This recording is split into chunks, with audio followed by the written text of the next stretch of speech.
पण जरा थांबा, गाडी कितीही भारी असली ना तरी शोरूममधून बाहेर काढण्यापूर्वी एक सर्वात महत्त्वाचं काम बाकी आहे, ते म्हणजे PDI.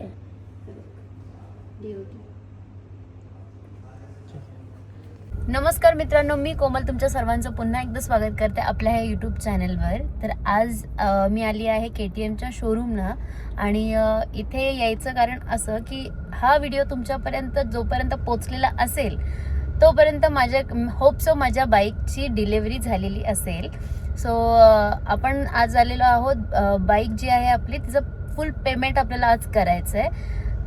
तर जेव्हाही तुम्ही बाईक घेताना फुल पेमेंट करताय, कारण बुक झाली आहे बाईक ऑलरेडी, तर पेमेंट करायच्या आधी काही गोष्टी आहेत ज्या तुम्हाला नेहमी लक्षात ठेवल्या पाहिजेत, ज्याला म्हणतो आपण PDI, प्री डिलिव्हरी इन्स्पेक्शन करणं खूप जास्त गरजेचं आहे, जेणेकरून तुम्ही कधी तुम्हाला पश्चाताप होणार नाही की आपण बाईक घेताना ह्या गोष्टी का आधी चेक केल्या नाही, का आपलं हे राहून गेलं.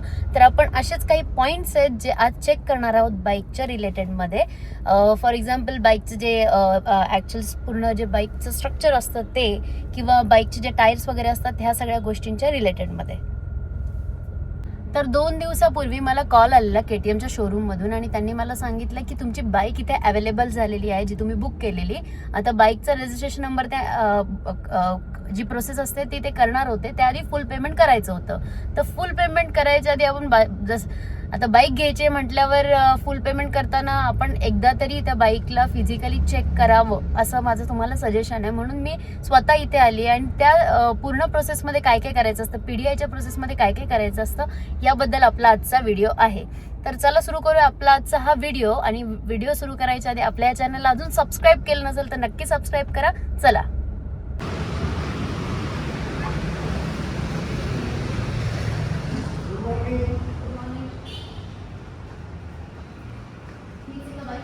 आहे माझी KTM adventure 390 ebony black.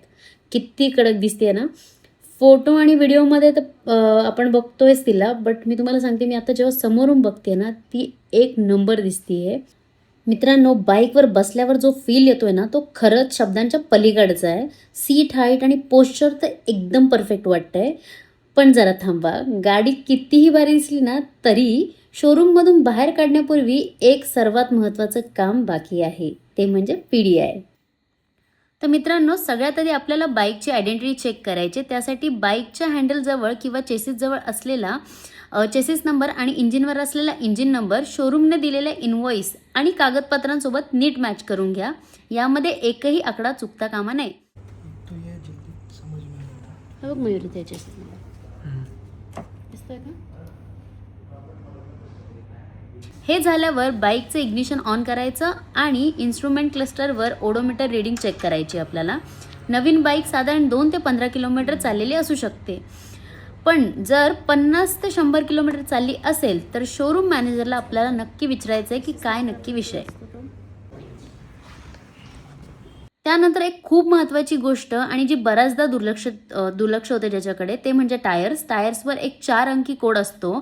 For example 1226 म्हणजेच 2026मध्ये 12th मंथमध्ये बनवलेला टायर. यावरून तुम्हाला समजेल की टायर जुने आहेत की नाही. सोबतच टायरची कंडिशन बघायची, त्यावर कुठेही कट किंवा क्रॉस नसला पाहिजे आणि त्यावर नवीन टायरचे जे रबर थ्रेड असतात ते व्यवस्थित दिसले पाहिजेत. तर त्यानंतरचा महत्त्वाचा पॉईंट म्हणजे बाईकचा लुक आणि तिची बॉडी. शोरूममध्ये जेव्हा गाड्या ट्रान्सपोर्ट होऊन येतात ना, त्यामुळे ज्यावेळेस ती वाहतूक झालेली असते त्यावेळेस स्क्रॅच पडण्याची शक्यता जास्त असते. पण आपण घेतलेली जी इबोनी ब्लॅक कलर आहे तो खूप भारी वाटतोय, पण यावरचे जे स्क्रॅचेस आहेत ते लगेच दिसतात. त्यामुळे मी टँक आणि सर्व बॉडी पॅनल्स, रिम्स आणि जो एक्झॉस्ट आहे तिथे कुठेही स्क्रॅचेस नाहीत ना किंवा डेंट नाही ना, हे पहिले कन्फर्म केलं.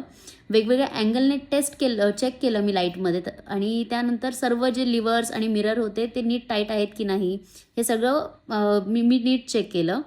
आणि त्यानंतर शोरूमकडून आपण कधी तुम्ही ॲक्सेसरीज लावून घेतल्या तर त्याची फिटिंग कशी आहे हे तुम्ही एकदा क्रॉस चेक करायचं आहे.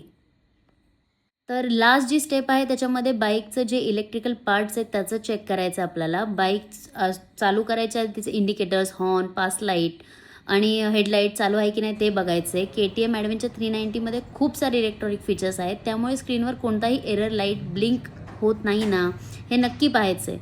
शेवटी बाईक स्टार्ट करा आणि इंजिनचा आवाज ऐका. आवाज एकदम स्मूथ असावा आणि इंजिनमधून कोणताही विचित्र किंवा खडखड आवाज येतो की नाही हे चेक करायचं आहे.